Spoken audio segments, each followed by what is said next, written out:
마태복음 16장 1절로 12절 말씀 공독하겠습니다. 바리새인과 사두개인들이 와서 예수를 시험하여 하늘로부터 오는 표적을 보이기를 청하니 예수께서 대답하여 이르시되 너희가 저녁에 하늘이 붉으면 날이 좋겠다 하고 아침에 하늘이 붉고 흐리면 오늘은 날이 굳겠다 하느니 너희가 날씨는 분별할 줄 알면서 시대의 표적은 분별할 수 없느냐.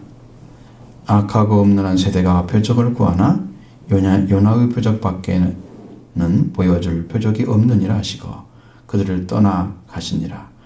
제자들이 건너편으로 갈새 떡 가져가기를 잊었더니 예수께서 이르시되 삼가 바리새인과 사두개인들의 노력을 주의하라 하시니 제자들이 서로 의논하여 이르되 우리가 떡을 가져오지 아니하였도다 하거늘 예수께서 아시고 이르시되 믿음이 작은 자들아 어찌 떡이 없으므로 서로 의논하느냐. 너희가 아직도 깨닫지 못하느냐. 떡 5개로 5,000명을 먹이고 좋은 것이 몇 바구니며 떡 7개로 4,000명을 먹이고 좋은 것이 몇 강줄이었는지를 기억하지 못하느냐. 어찌 내 말이 떡에 관함이 아닌 줄을 깨닫지 못하느냐. 오직 바리새인과 사두개인들의 누룩을 주의하라 하시니 그제서야 제자들이 떡의 누룩이 아니요 바리새인과 사두개인들의 교훈을 삼가라 말씀하신 줄을 깨달으니라. 아멘. 자, 누룩을 주의하라 말씀하십니다. 누룩에 대해서 성경에서는 많은 말씀들이 있습니다. 구약과 신약에서 누룩은 실생활에 필요한 그런 효소로 이렇게 나타나고 있습니다. 이것을 상징적인 것이 아니라 그대로 사용하는 데 필요한, 그래서 빵을 만드는 데 필요한 그런 것들이죠. 또 이것은 상징적으로 사용이 됐습니다. 왜냐하면 그 이유는 누룩이 가지고 있는 성격 때문입니다. 누룩은 퍼질 수 있는 그 조건, 가루의 상태든지 어떤 조건이 되면 거기에 누룩이 계속 퍼져서 점령을 하죠. 퍼질 수 없는 상태가 되면 퍼지지는 않죠. 퍼질 수 있는 상태가 되면 퍼집니다. 이것이 이제 영적인 진리를 가지고 지금 이야기하는 것입니다. 이게 영적인, 그래서 그 누룩이 퍼질 수 있는 그 조건을 만들어 주는 것이 그걸 퍼뜨리는 방식이에요. 그런 것은 하나님의 나라를 위해서 누룩을 사용할 때는 퍼져야 되는 거고 경계 대상에서 교훈에 대한 얘기면 퍼지지 않아야 되는 거예요. 왠 주의하라는 말씀을 통해서 여기는 퍼져야 될 것이 아닌 것을 말씀하고 있는 거죠. 누룩은 레본이라는 단어를 사용합니다. 히브리어는 마차사 이렇게 말씀하시는데 세오르라는 말도 사용하기도 하고 그리스어로는 주메입니다. 이것은 누룩을 만들기 위해서는 밀을 이렇게 갈아죠. 그렇게 갈아서 반죽해서 띄운 것입니다. 빵을 만들 때 반죽한 가루 속에 넣어서 부풀게 하는 발효소, 바로 이겁니다. 누룩은 또 술의 원료로도 사용합니다. 성경시대에는 효모는 잘 발효한 묵은 가루 반죽의 한 덩어리였습니다. 근데 이것을 사용하면 고약한 냄새가 나요. 시큼하게 하는 냄새가. 그래서 오늘날에는 이스트, 효소를 만드는 게 아니고 효모를 만들어요. 하나님께 드리는 화제 용회에서 제물은 누룩을 사용하지 말라고 했습니다. 그런데 제사장이 먹는 것에는 누룩을 사용하도록 되어 있어요. 그럼 성경에도 실제로 누룩을 사용했다는 얘기죠. 제물이 누룩이 금지된 이유는 그게 부패의 원인이 된다고 생각하기 때문입니다. 하나님께 드릴 때는 그래서 부패된 것은 드리면 안 돼요. 사람은 그것을 잘 소화를 못 시키기 때문에 해서 먹어요. 그렇게 만들어서 누룩을 넣어서 먹지만 빵을 만들어 먹지만 그렇지 않습니다. 그래서 신학에서는 이 사실을 이제 잘 설명하게 하기 위해서 마태복음 13장 같은 경우에 보면 천국 비유를 설명하는데, 천국은 마치 여자가 가루 서말 속에 갖다 넣어 전부 부풀게 한 누룩과 같다. 이 발효력을 가진 누룩의 성격이죠. 그것을 비유로 사용하신 거예요. 오늘 본문과 같은 것은 누룩이라는 말은 상징적인 의미로 사두개인과 바리새인과 사두개인들의 그릇된 그런 가르침, 위선, 그걸 사용합니다. 또 헤롯에 대해서 사용할 때도 헤롯의 기만적인 그런 행위나 생각들을 가지고 거기에 대한 경계의 표시로 누룩을 저기하도록 말씀하신 그런 내용들이 있어요. 또 바울은 이걸 또 어떻게 사용했느냐? 바울도 누룩에 대해서 사용했는데, 바울은 악의와 율법주의적 교훈에 대해서 상징적으로 사용했습니다. 그 누룩을 저기하라.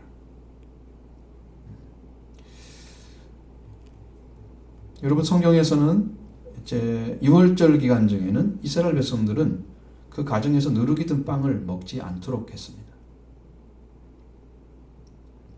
그건 얼마나 힘든지 몰라요, 먹기가. 먹기 힘들죠. 그것은 하나님에 대한 두 마음이 없는 충성심을 나타내기 위해서 그렇게 아주 맛없고 딱딱한 그런 빵을 먹는 것이죠. 자, 또 한편으로는 맛이 없는 빵과 같이 애굽 생활의 그 고난을 상기시키기 위해서, 너희는 이렇게 힘든 생활 속에 내가 구원했다, 이걸 보여주기 위해서 누룩이 없는 빵을 먹도록 한 것입니다. 이렇게 누룩은 이렇게 많은 뜻을 담아서 성경에 기록되어져 있는 것입니다.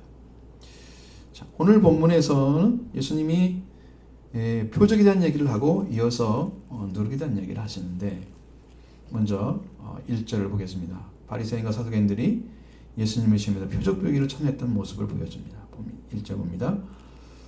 바리새인과 사두개인들이 와서 예수를 시험하여 하늘로부터 오는 표적 보이기를 청하니. 자, 여러분, 이 말씀과 사두개인들과 바리새인과 사두개인들의 이야기가 나오는데, 그 뒤에도 예수님은 누룩에 대한 얘기를 할 때도 바리새인과 사두개인은 누룩을 주의하라, 이렇게 말씀하셨잖아요. 그러니까 표적과 누룩의 차이만 있지 사두개인, 바리새인은 동일한 사람들이라는 거죠. 같은 사람에 대해서 말씀하시는 거예요. 그래서 이 말씀을 우리가 이해를 해야 돼요. 표적을 구하는 자들은 우리가 유대인들이 가지고 있는 것처럼 고린도전서 1장 22절 같은 경우도 그들은 표적을 구하는 자들이었어요. 그 중에서, 유대인들 중에서 바리새인과 사두개인들이 예수님을 찾아왔습니다. 마태복음 16장에서 표적만을 말씀하고 구했던 것이 아니고 예수님을 시험해서 하늘로부터 오는 표적을 구했다, 요청했다, 이렇게 기록이 되어져 있는 거예요. 이 표적이란 말은 이 영어로 보면 세 가지 의미를 가지고 있습니다. 사인, 마크, 토큰, 이렇게 되어 있습니다. 징조죠, 징조. 사인. 마크는 표입니다, 표. 토큰은 증거입니다, 증거. 그러니까 세 가지 중에 여기는 하늘로부터는 징조를 보여달라는 거예요. 이들이 예수님을 시험해서 하늘로부터 내려오는 그 징조를 보이기를 요청한 것입니다. 이 하늘이라는 것은 하나님이 계신 것을 말씀하고 있는 거예요. 그러니까 하나님으로부터 오는 징조가 뭔가, 이걸 지금 보여달라는 것입니다. 하늘로부터 오는 표적을 구하는 것은 명백한 시험입니다. 그들은 시험하다, 검사하다, 이 테스트를 말한 게 아니고 유혹하다의 템프트를 말한 것입니다. 시험. 당신이 정말로 하나님으로부터 보냄을 받았다면 그 징조를 보여주십시오. 그러면서 시험을 한 것이에요. 시험을 하는 자들은요, 항상 교만한 모습을 하고 있습니다. 교만합니다. 당신이 하늘로부터 왔다면 하늘로부터 온 증거, 그 뭐가 있어야 될 거 아니에요. 징조, 그 뭔가 있을 거 아니에요. 사인을 보여주시죠. 어떤 겁니까? 우리는 겸손하게 하나님의 구원을 요청해야 할 자의 자리에 서 있어야 돼요. 그들이 교만하고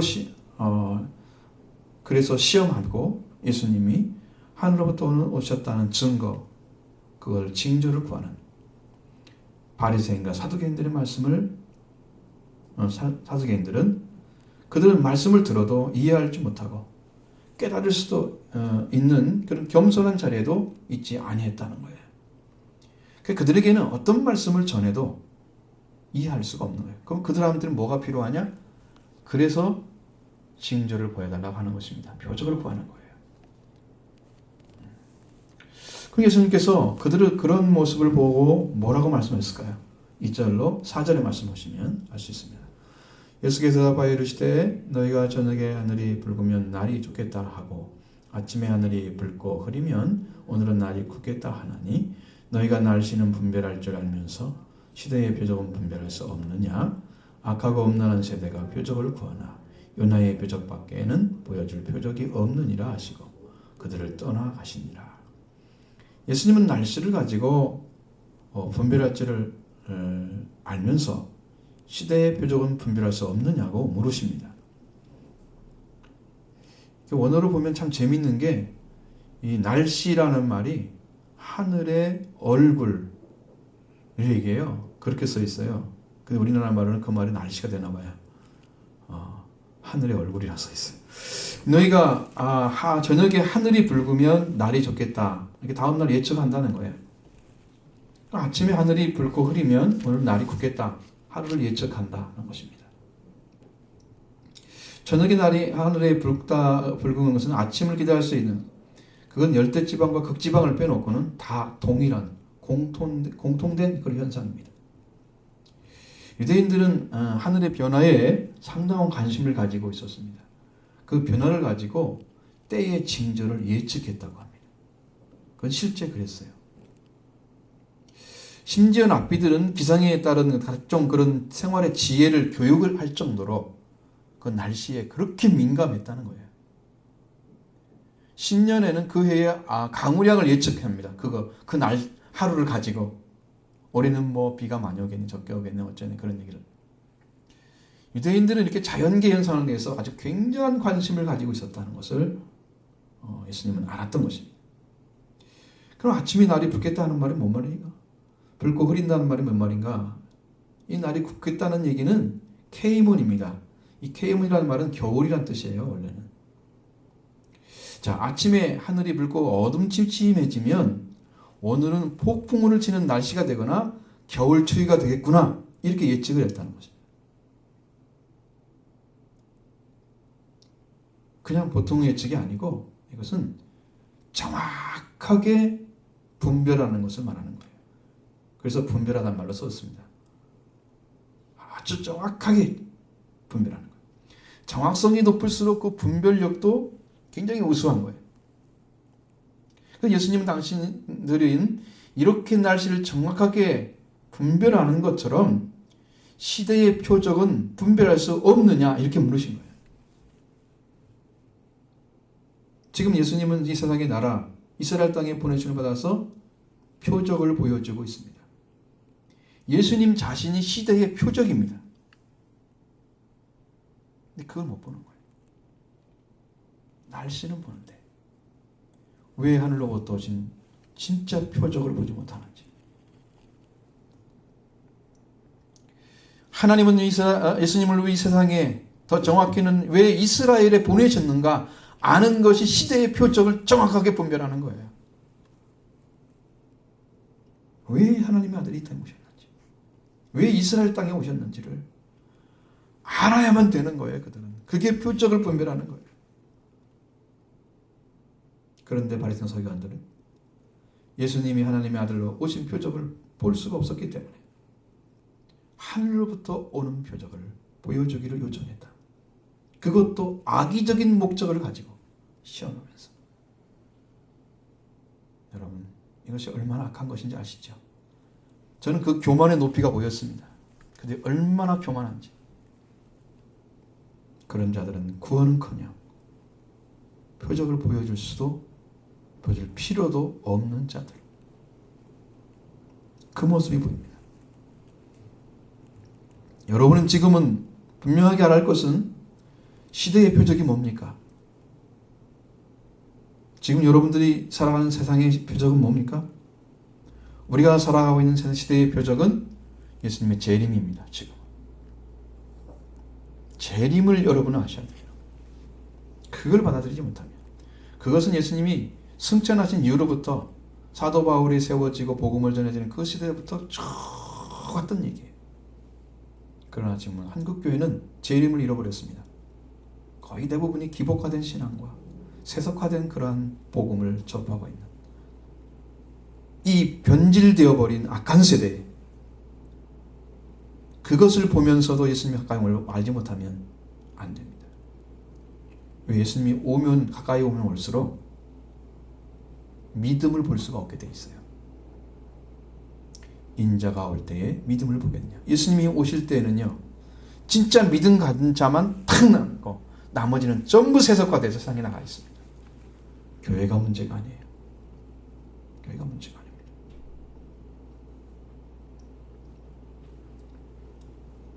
예수님은 그들에게 악하고 음란한 세대가 표적을 구하나 요나의 표적 외에는 아무 표적도 보여줄 표적이 없다라고 말씀하셔요.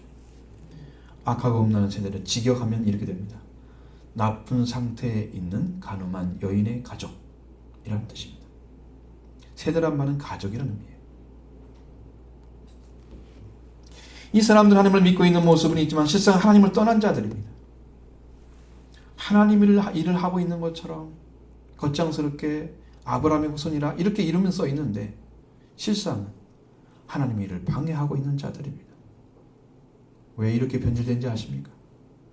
하나님의 말씀을 가지고 있으면서도 말씀에 순종하는 생활을 하지 않고 있기 때문입니다.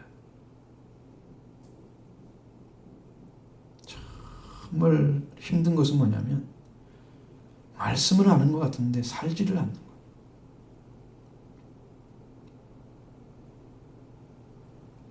그렇게 되면 이 바리새인들이 됩니다. 이런 모습이 됩니다. 나쁜 상태에 있는 가늠한 여인의 가족이 됩니다. 이건 영적인 가늠을 얘기하는 거예요. 영적인 얘기하는 거예요. 하나님은 창조자의 아버지라고 그렇게 믿고 말하면서 그들은 세상을 따르고 있는 것입니다. 이 두 가지를 섬기고 있는. 그래서 예수님은 이들에게 주실 수 있는 표적은 요나의 표적밖에 줄 수 없다고 말씀하셨습니다. 요나는 니느웨에 12만여 명의 사람들이 좌우를 분간하지 못하고 있는 자들을 위해서 보내줬습니다. 그는 주전 825년에 니느웨에 가서 죄악으로 멸망해가는 자들에게 심판을 외치라고 하는 사명을 받습니다. 근데 그는 니느웨로 가지 않고 욥바로 내려가서 다시스로 가는 배를 탑니다. 내가 다시스로 가서 도망치리라. 난 절대 전할 수가 없어. 저 원수 같은 사람들 다 멸망을 받아야만 하죠. 그래서 그런 거예요. 그때 심한 폭풍이 일어났습니다. 선장은 모든 승객들에게 각자의 신에게 기도할 것을 요청합니다. 아무리 기도해도 폭풍이 가라앉지 않습니다. 물건이 다 던졌겠죠. 배가 곧 가라앉지, 이제 파산될 위기가 올 수도 있으니까 위험하니까 한 사람을 바다에 집어넣자래. 던지자 그래가지고 제비를 뽑습니다. 쭉 뽑아가니까 3층 밑에서 잠자고 있는 요나가 뽑혔습니다. 편하게 잠자고 있는. 그래서 그를 그대다가 딱 물어보죠. 그리고 설명하잖아요. 바다와 육지를 만드신 하나님을 믿는 사람이다 고백하지만 천지를 만드신 하나님을 이해하지 못하고 있는 요나의 낮은 신앙 모습을 보여줍니다. 그래서 그를 바다에 던졌습니다. 성경에 그는 큰 물고기 뱃속에 들어갔다고 말씀하십니다. 그것이 어떤 고기인지는 우리의 상상이죠. 고래는 절대 큰 걸 먹을 수가 없기 때문에. 그리고 3일 밤낮이 지나면서 그는 물고기 뱃속에서 회개의 기도를 드리기 시작합니다. 요나는 물고기 뱃속에서 회개를 했습니다. 약속에 따라서 성전을 바라고 기도를 했습니다. 요나는 물고기 뱃속에서 비로소 하나님을 앙망하고 자신의 배신 행위를 진심으로 회개했습니다. 그리고 감사와 제사를 드리며 헌신할 것을 맹세합니다. 그 물고기 뱃속에서 요나는 돌이키는 부흥의 현장이 됐습니다. 요나가 회개하니까 하나님께서 그를 육지로 내뱉게 했습니다. 하나님은 요나에게 내렸던 명령, 회개를 위해서 다시 명령을 내립니다. 요나는 니느웨 길을 가서 하루 길을 돌아다니면서 40일 후에는 너희들이 다 멸망할 것이라고 선포합니다. 요나의 전도는 효과가 바로 나타났습니다. 하나님의 마음씀대로 이루어집니다. 요나가 예상했던 것과 달리 반항이나 박해가 전혀 없었습니다. 하나님 말씀을 받들어 금식을 선포하고 굵은 베옷을 입고 회개합니다. 회개 운동이 엄청나게 일어났습니다. 하루 전도에 군신민 임금과 신하와 백성들이 짐승까지도 다 회개 운동에 참가를 했습니다. 그래서 니느웨는 멸망해서 구원을 받게 됩니다. 그게 하나님의 목적이에요.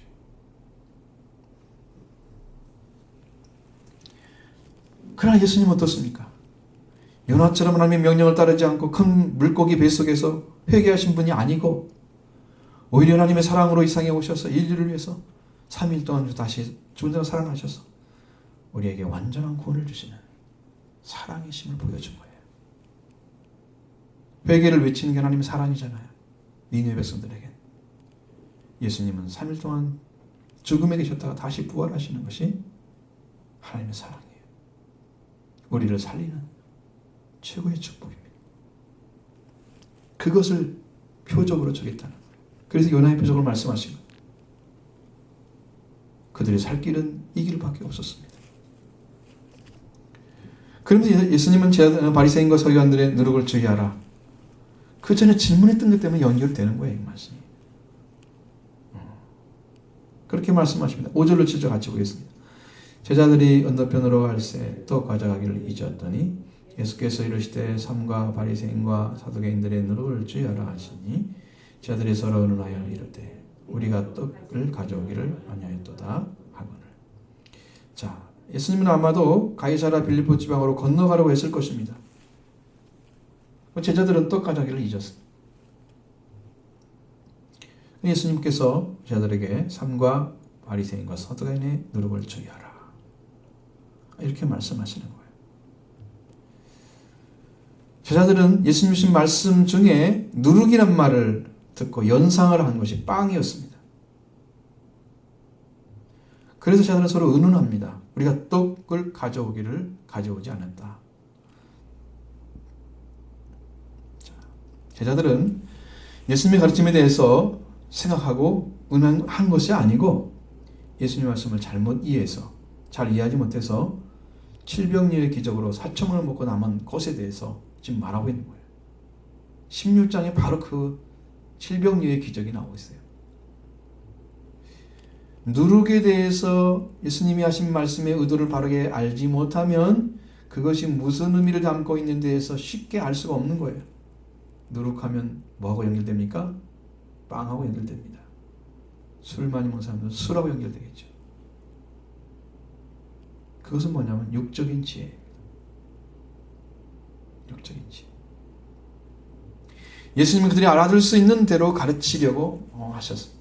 예수님 저들에게 누룩과 빵에 관한 것은 생각할 것이 아니라는 거죠. 그래서 8절과 9절에 이렇게 말씀을 같이 보시죠.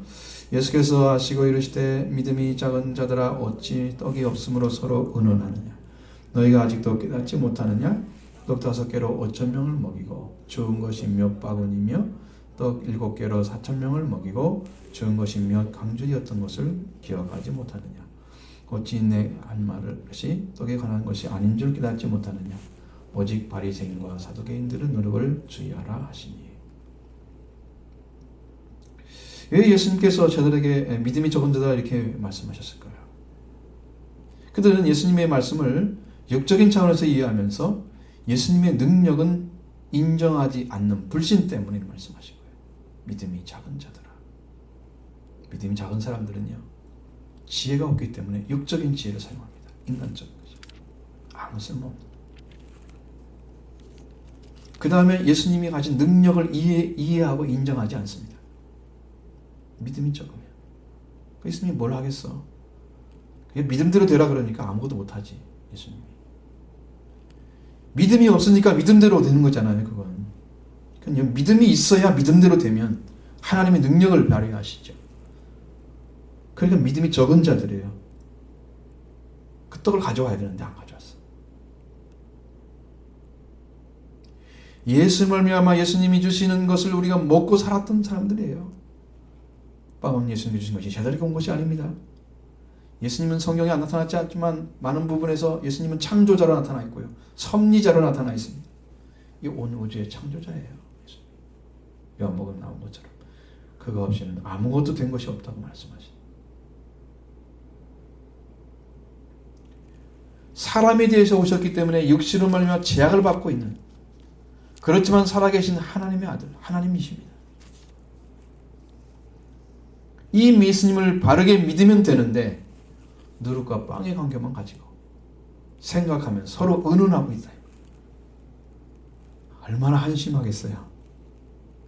예수님 보시기. 무슨 말씀하셨는지 대해서 제자들 자신들도 잘 알지 못하고 있었다는 거예요. 예수님의 말씀을 들은 것에 대해서 너희가 아직도 알지 못하느냐? 이렇게 물으셨습니다. 믿음이 없으면 말씀을 알지 못합니다.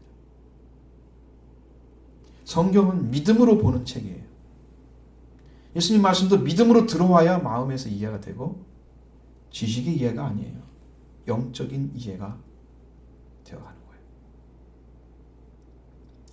무슨 말씀하셨는지 대해서도 자신들도 알지 못하고 깨닫지 못한, 바로 그 믿음이 없는 상태를 그들이 그대로 보여줬습니다. 들어도 그것을 어떻게 이해하고 따라가야 하는지 대해서도 알지 못해요. 그래서 차츰차츰 자신들의 이야기로 바꿔버리죠. 예수님의 말씀을 들은 자들이 예수님의 능력을 믿고 예수님의 말씀을 믿었을 때만이 그 능력이 어디서 왔으면 무엇을 통해서 일을 하고 계시는가를 알게 되는데, 그래야 예수님의 기적을 통해서 예수님의 누구를 밝게 알게 되는데 이것을 알지 못하는 거예요. 지혜가 없는 거죠. 여러분, 말씀에 대해서 고민하고 말씀이 우리 안에 이루어지기 위해서 고민하고 말씀 때문에 여러분 고민하셔야 돼요. 누룩 하나만 가지고 와서 다른 얘기하고 있어요. 무슨 말씀하신지 알지 못해. 그래서 예수님 답답하십니다. 말씀. 제자들에게 말씀하시는 빵 5개로 5,000명을 먹이고 죽은 것이 몇 바구니며 빵 7개로 4,000명을 먹이고 죽은 것이 몇 경주를 네가 기억하지 못하느냐? 이렇게 묻는 거예요. 도대체 내가 너에게 베푼 기적을 믿고 있느냐? 이걸 물으신 거예요. 이것은 주님의 능력에 속한 것입니다. 예수님은 자신이 광야에 찾아온 유대인들에게 빵을 나눠주시면서 그들이 내가 생명의 양식을 가지고 왔다는 사실을 알게 하기 위해서 표적을 보여줬습니다. 제자들이 그것을 믿지 못하고 이해하지 못하는 사실을 알 수 있는 일이 벌어졌습니다. 제자들조차도 모르는 거예요, 예수님을. 사실을 알기는 어렵습니다. 왜냐하면 영적인 것은 영적인 것으로만 분별하기 때문에 육적인 가지고 영적인 일하고 계시는 예수님의 그 기적을 영적으로 해석해낼 수 있는 사람이 없는 거예요. 그러니까 예수님이 뭘 하고 있는지 그냥 보여주는 빵 가지고 빵 나눠주고 물고기 가지고 물고기 나눠주고 이것만 알고 있는 거예요.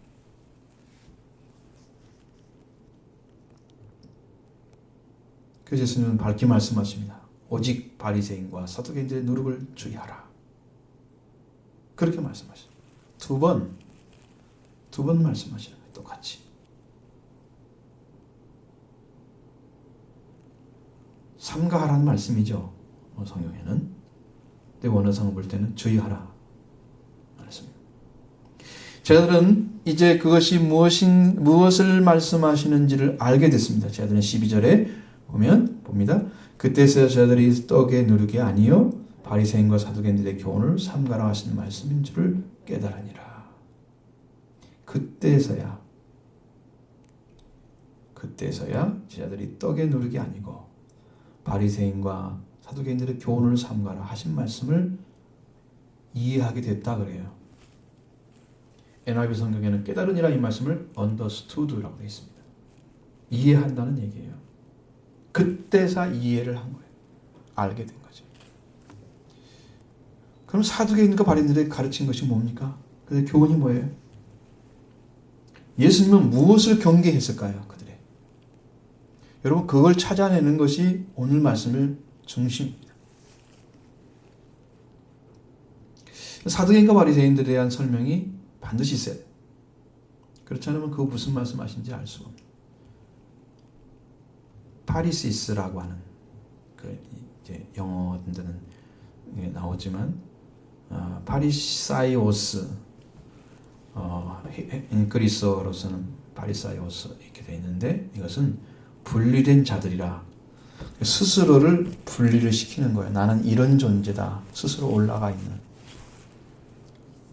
자들입니다.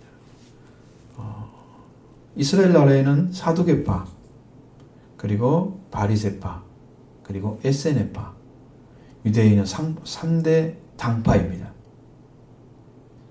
이 바리새파는 사두개파와 항상 대립된 세력입니다. 그들은 어떤 것을 좋아하느냐? 그들이 중요하게 여겼던 것은 율법을 엄격하게 준수하는 것입니다. 모세오경에 기록되어 있는 레위기에 있는 정결을 엄수하는 것이 이 파의 특색입니다.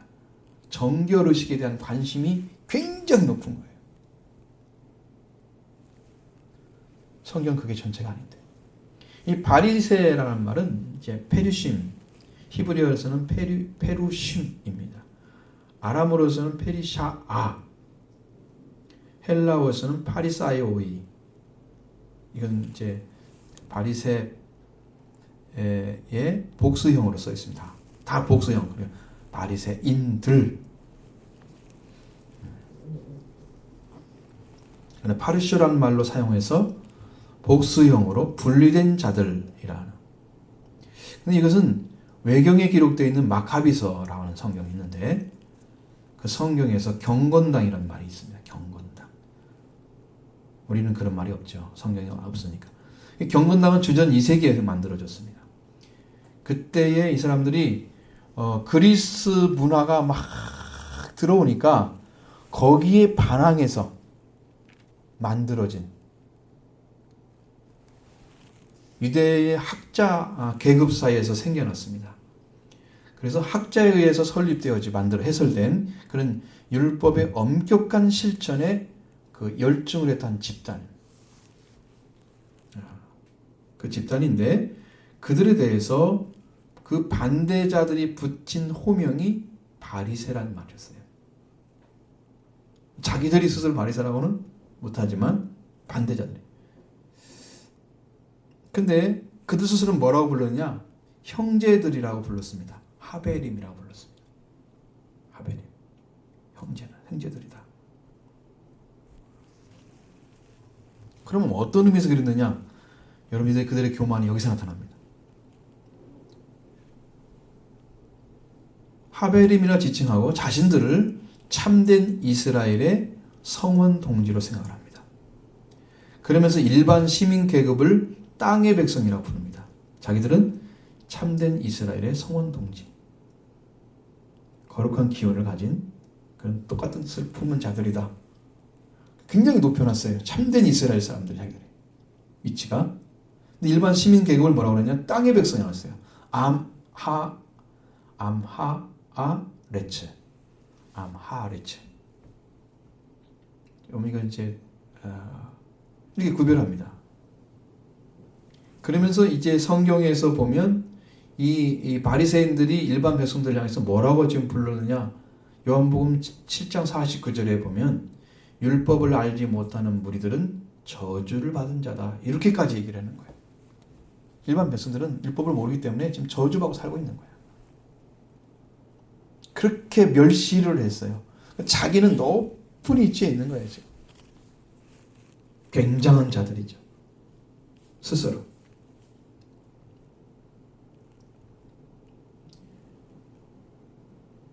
그들의 아주 특징 중의 특징은 뭐냐면 율법서 아시죠? 기록되어진 율법서 말합니다. 오늘 성경에 있는 것 똑같은 거. 기록되어진 율법서. 선지서.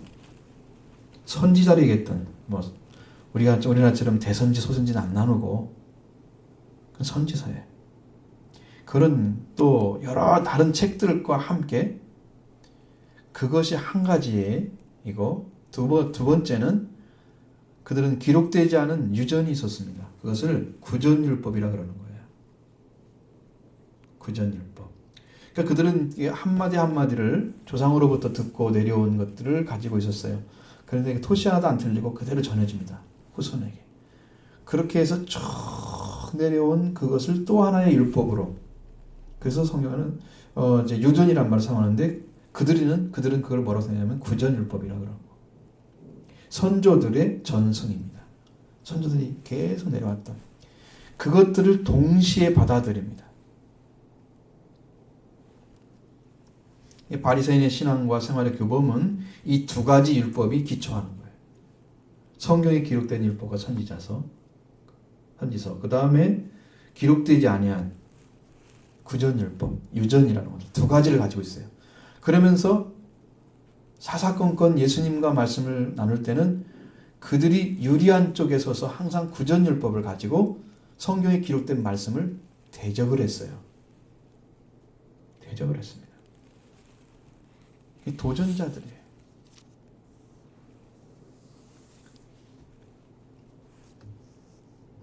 그때 헤로드 왕 때 됐을 때는 그 자손들이 다스리는 시대, 헤로드 왕과 그 자손들이 다스리는 시대에는 그 로마 시대죠. 그때 로마가 지배하고 있었으니까 그때는 6,000명 이상의 단원을 가지고 있었습니다. 회당을 통해서 그들이 막 선생으로 가르치는 거예요. 그래서 유대인들에게 아주 그냥 막대한 영향을 끼치는 거예요. 그들은 부활의 신앙에 대해서 인정을 했습니다. 그런데 그리스 문화가 막 침투해 들어오니까 사두개인들과는 다르게 아주 세차게 거부를 합니다. 그래서 국민들을 너희들은 이 문화 받아들이지 말고 유대인의 유대교를 믿어야 된다. 그래서 종교를 국민의 생활의 중심에 두기를 노력하니까 국민들이 저들은 우리를 위해서 일을 하는구나 이렇게 받아들이면서 굉장히 신망이 높아지고 또 인정을 받게 되는 거예요. 이렇게 발전하면서 거기에 대다수 많은 학자들이 배출되는데 그들은 율법사라 서기관이라 부르는 사람들이 많이 나왔습니다. 그 중에 한 사람이 율법에 정통했던 바울의 선생님이었던 가말리엘, 성경에 나온 것들 그 외에도 많이 있습니다. 굉장히 그 유명한 인사들도 있어요.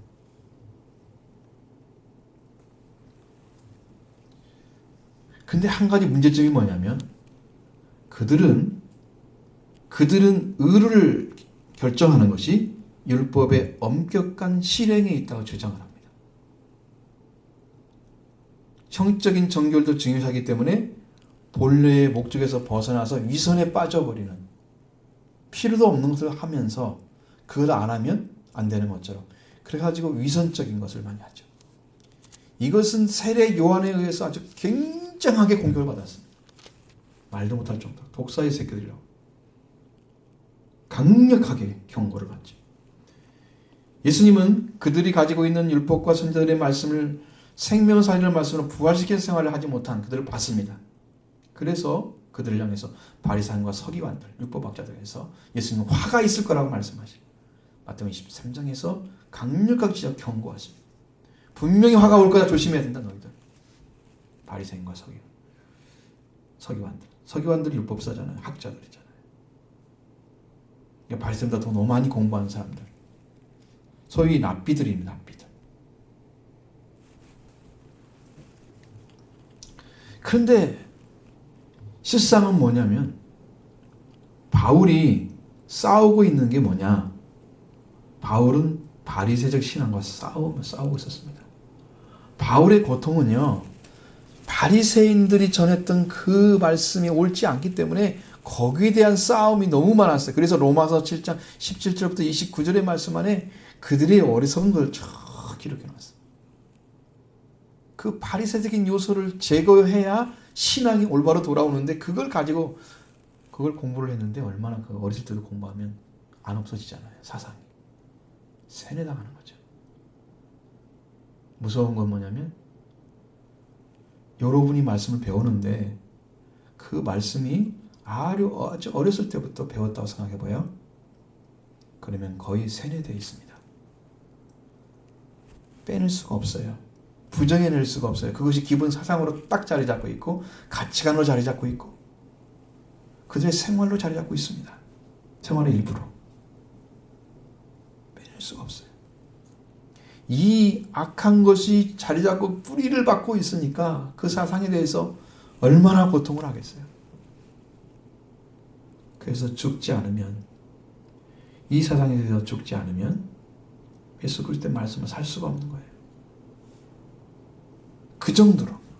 그리고 로마서에서 그걸 바로잡기 위해서 그리스도를 통해서 주시는 의의 관계가 무엇인가를 계속 가르쳐주는 거예요. 예수님의 바리새인들은요, 예수님의 사역 처음부터 끝까지 신뢰하지 않았습니다. 대적하는 자들이었어요. 예수님의 율법을 욕되게 하는 그런 자들이었어요. 예수님은 죄인과 사귀는 자라고 대립하면서 예수님 마지막에 죽음에 몰아넣게 하는 자들이 바로 바리새인들이었어요. 그렇게 맛있는 예수님 십자가에 못 박았습니다. 그리고 얼마나 끈질긴가 모르고 오순절 성령이 임재하셔서 교회가 태어났잖아요. 그 교회를 박해했던 자들이 바로 바리새인들이에요. 무섭게 따라다닙니다. 결국은 바리새인에 의해서 이스라엘이 망한 것입니다. 율법에 대해 근본적으로 지향하고자 하는 목적을 반대로 만들기 때문에 그들은 바르게 진리에 순종하는 생활을 하지 못했습니다. 그래서 형식주의가 된 거예요. 그들은 확실하게 열심히 있는 자들이었습니다. 하나님에 대해서. 열심은 정말 말로 못할 정도로 열심을 가졌어요. 바울도 자기 열심은 바리새인이다 그렇게 말을 하면 그건 통하는 말이에요. 그냥 바리새인의 열심하라고 말하면 바리새인이에요. 이 말은 그 열심의 정도를 읽을 수 있는 얘기예요. 얼마나 높은지. 그 열심이 하나님의 말씀 참된 지식에 근거한 것이 아니었어요. 그래서 자기의 의를 가지고 하나님의 의를 복종케 하는 그런 일을 했어요. 하나님 말씀과 끝까지 대립된 자로 살았습니다. 하나님의 아들을 믿고 그 십자가의 부활로 인해서 천국의 문을 열고 들어갈 진리 가운데 들어가는 길을 절대 찾지 못했습니다. 율법주의자들로 전락해버린 거예요. 율법주의자들은 뭘 어떻게 해요? 율법을 행함으로 의롭다함을 받는 것입니다. 다시 말하면 하나님 앞에 서는 것이 절대 하나님의 은혜가 아니라는 거예요. 율법을 행함으로 된다는 거예요. 그래서 그리스도가 필요가 없는 거예요. 여러분 성경에서 여러 번 나오지만 유대인 그리스도인들이 만들어낸 여러분 들어보셨죠? 영지주의나 지난 말씀드렸잖아요. 요한일서에서 유대인 그리스도인이 만든 거잖아요. 그 율법을 지키지 않으면 안 되는 거예요. 그리스도로는 구원이 불완전하기 때문에 율법을 지켜서 완성시켜야 한다. 사도 바울도 그것에 싸웠습니다. 여러 번 확인됐죠. 성경에. 그들은 율법의 행위로 하나님께 나아가는 자들이었다. 따라서 이 바리새인들은 형식주의적인 율법주의자들이고 전통주의자들입니다. 자기 힘으로 얻은 의를 강조한 자들이에요. 특히 그들의 의식과 전통은 위선적이고 이율 배반적이고 마침내 그들의 영적인 무지에 빠져서 전적인 죽음을 초래하게 만드는 그런 길로 인도하는 그 예수님이 그래서 천국에 들어갈 자들을 천국 문도 닫고 자기도 못 들어가고 들어가게 된 사람도 못 들어가게 만드는 자들이다. 그렇게 얘기한 것입니다. 무서운 자들이죠. 사두개인들은 어떻습니까? 이들은 종교나 정치의 최고 지도자인 대제사장들을 지지한 당파입니다. 주전 2세기에서 예루살렘의 멸망에 이른 주 70년에 망했죠. 그 기간 동안에 당파로서 귀족 계급에 속합니다. 사두개인들 하면. 대제사장과 예루살렘의 유력한 자들이 다 그 안에 들어 있었습니다. 이들은 바리새인과 대립을 했습니다. 바리새인은 훨씬 종교적인 유대교적인 사람들인데 그들은 아주 정치색이 짙은 사람들이에요. 숫자는 적었지만 교양도 있고 특히 제사장계 것들은 독점해서 세력을 펼쳤던 사두개인들. 사두개인들은 솔로몬 시대부터 다윗 시대부터 내려온 자들이죠. 근데 그들은 현실적인 사람들이에요. 현실적인 문화를 아주 적극적으로 받아들이면서 아주 매우 세속적인 자들입니다. 그렇기 때문에 마카비 전쟁에 종교적, 문화적 혁신 시기가 왔을 때 그들은 아주 그냥 배제됐어요. 왜? 유대인들이 지금 하나 돼서 해야 되는데 사두개인들은 모든 그리스 문화를 다 받아들이고 세속화돼서 성경과 상관이 없는 삶을 추구하고 있으니까 그들이 하스몬 왕조에 도움이 될 사람들이 아니잖아요. 그러니까 배제되는 거예요.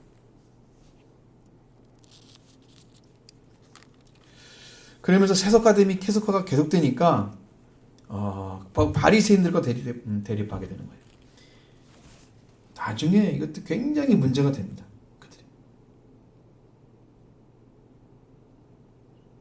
그들은 신앙과 사상이 한면으로 보면 보수적이고 동시에 합리적이고 현세적이었습니다.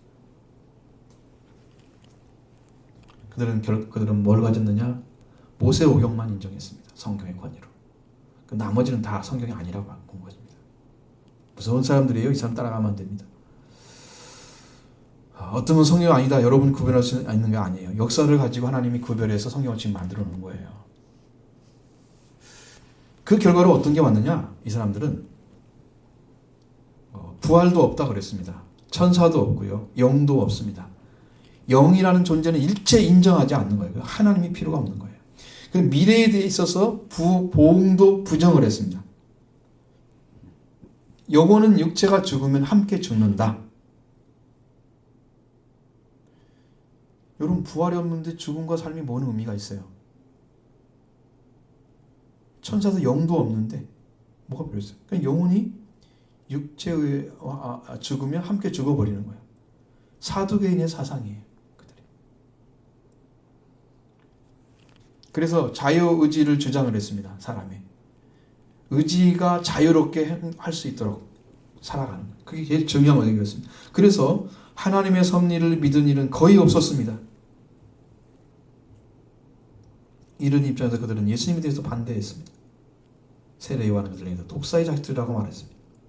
그들은 예수님에게 와서 때로는 오늘 같은 본문의 질문과 같이 하늘로부터 오는 표적을 구하고 부활에 대해서 이상한 질문도 하는 것이 마태복음 22장 23절 33절에 한 여인이 쭉 7 형제와 함께 살다가 나중에 죽고 부활하면 누구의 아내가 되냐고 이런 질문.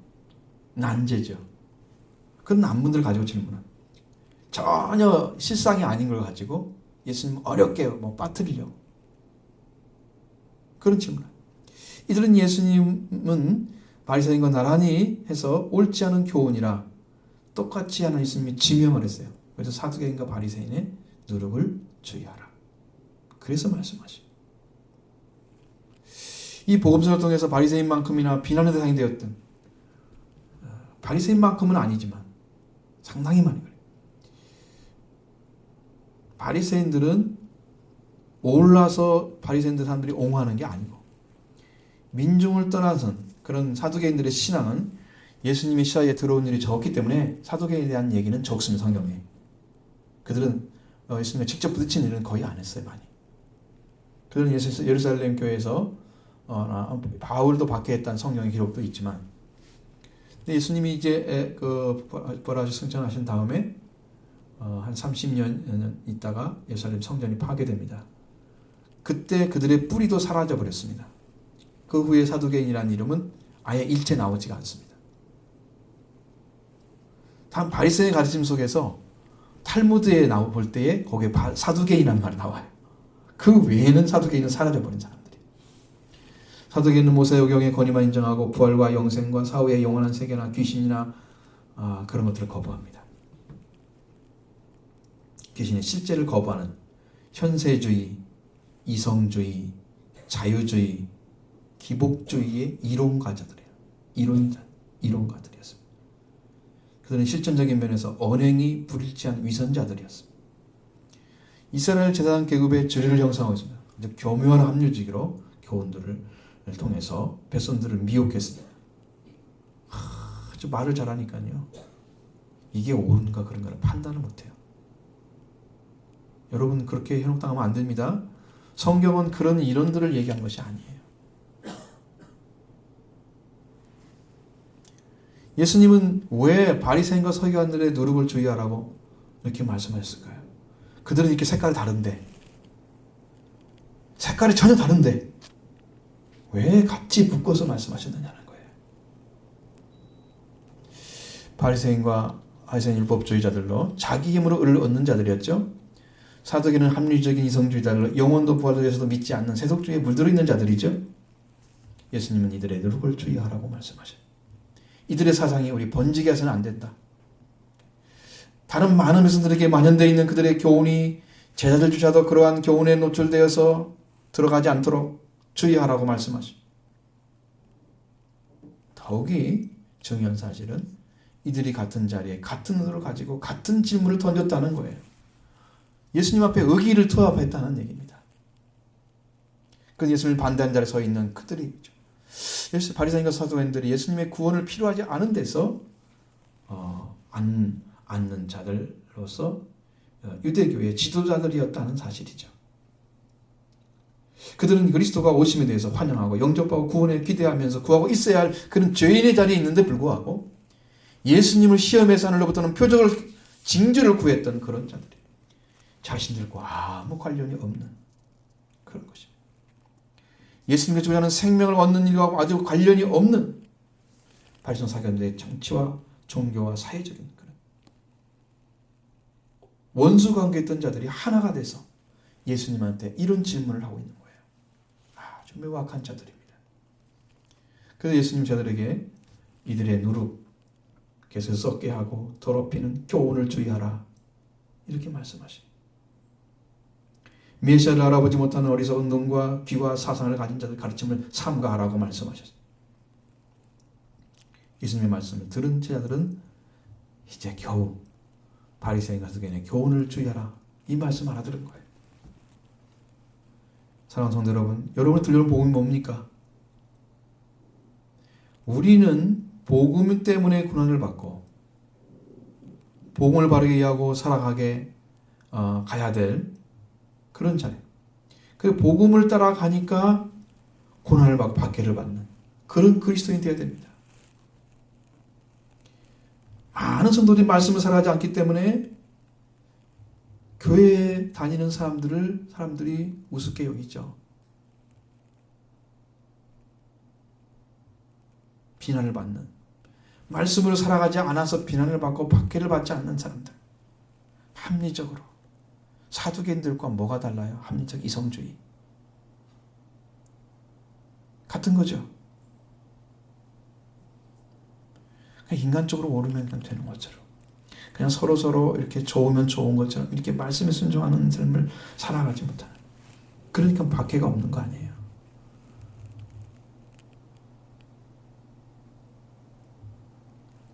그 예수님 말씀 따라서 성도들이 살아가다 보면 정말 그것만 지켜야 되기 때문에 그걸 고집하고 다른 사람들이 그걸 미워하고 싫어해서 박해가 되는 거 아닙니까? 근데 그런 삶이 안 일어나는 거예요. 왜? 적당히 그냥 가서 해주니까. 이렇게 박해가 없는 교회, 비난은 있지만 성도들이 박해받지 않고 살고 있는 이유는 말씀에 바르게 순종하지 않기 때문입니다.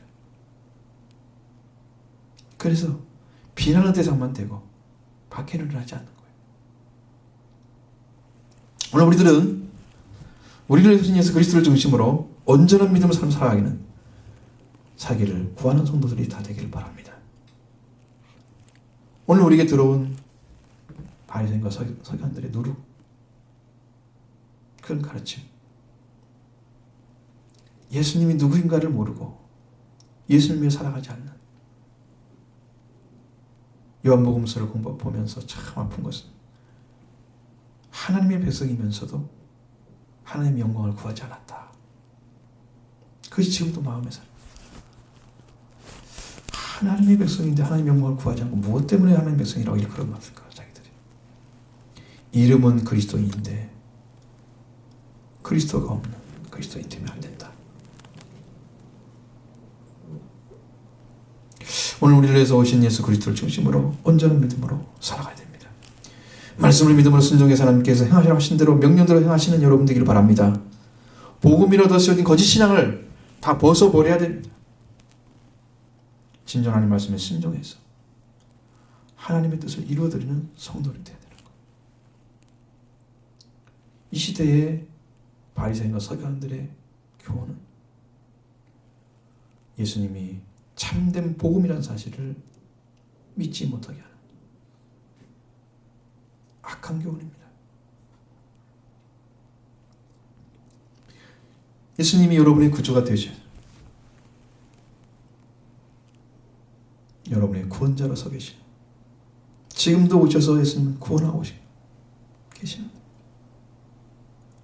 그 예수님을 보지 못하고 또 하늘로부터 오는 표적을 구하는 그것도 시험하면서 악의를 가진 그런 자들의 모습에 서 있으면 안 된다는 거죠.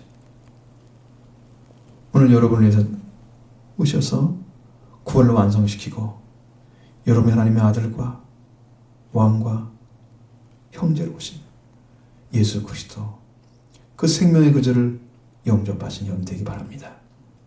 그 구주가 바로 여러분의 그 심령 속에 계셔야 돼요. 아들을 영접했으면 하나님의 아들이 될 것이고 예수님을 왕으로 영접했으면 왕이 되는 건데 왕은요 법을 가지고 살리는 자가 왕인 거예요. 그래서 예수님만이 왕이 될 수밖에 없는 여러분도 그러한 심령까지 그리스도의 분량까지 성장을 해야 왕이 되는 것입니다. 형제는 영적인 핏줄로 하나가 된 사람들, 그리스도와 하나 된 사람들. 거기서 그리스도를 떼내면 아무것도 안 넣는 사람들. 그리스도가 전부인 사람들, 그 형제예요, 형제. 하늘 나가면 영광이 클 것입니다. 그 복음을 받아들여서 다른 그 어떠한 교훈도 다 배제하고 참된 진리만 쫓아가는 사람들. 이게 예수 그리스도 하나 된 사람들이에요. 그렇게 가게 하는 일에 방해되는 모든 것들은 다 버려야 됩니다. 다 사상도 필요 없습니다. 사상은 우리를 어지럽히는 거예요. 많이 공부하면 그만큼 힘이 드는 거예요. 몰라서 힘들 수도 있지만 아는 것이 병일 수도 있는 겁니다. 살리는 능력이 아니라 나를 정보를 주어서 조금 알게 하는 지식적인 신앙을 갖게 할 수도 있는 거예요. 그러면 그 하나님을 믿는 게 아닙니다. 그럼 바리새인 되게 딱 맞아요. 그들의 교훈을 그대로 받는 것입니다. 오늘 여러분들 이러한 누룩을 주의하시기 바랍니다. 세속화되어 있는 교회를 바라봅니다. 하나님 말씀도 아니에요.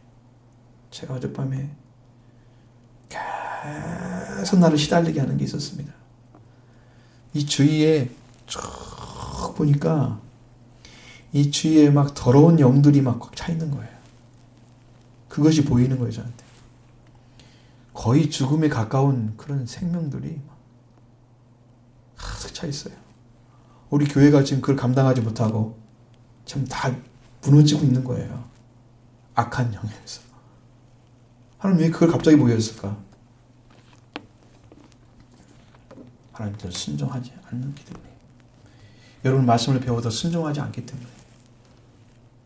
그래서 하나님이 너무 힘들어하시는 거예요. 다 죽어가고 있는 것 같아요. 막 해골이 보이는 해골이 그 심령 안에 죽음에 가까운, 그러니까 지옥에 가까운 생명들이 막 보이는 거예요. 지옥에 가까이 가 있는 사람들. 그럼 저게 영적으로 막 큰 생명을 가진 사람들이 나타나야 되는데 지옥에 가까이 간 사람들이 보이는 거예요. 왜 이걸 보여줬을까? 그 의문이 풀리면 아버지 여러분들에게 답을 줄 수 있을 거예요. 여러분의 믿음의 삶이 정말 빠르게 서져서 하나님의 복음 안에서 승리하는 여러분 되길 바랍니다. 반드시 가야 할 길을 걸어오셔야 돼요. 그래서 이제 BSL 제가 여기다 써놓았잖아요. 여러분 앞으로는 이 방식으로 성경도 공부할 거고 이 방식으로 신앙도 생활해야 될 것입니다. 성경 공부도 그런 방식으로 갈 것입니다. 성경이 생활과 관계없이 여러분의 필요를 채워주는 단순한 도구가 되어서는 안 된다. 여러분의 생활을 지배해야 된다. 그래서 이 방향을 바꿨습니다. 단순 창세기 성경 공부가 아니고 BS로 나와야죠. 여러분 삶이 말씀으로 변화되면 어떠한 누룩도 못 들어올 것입니다. 다 우리 성령께서 우리 교회를 통해서 거룩한 역사를 행하실 걸 믿습니다.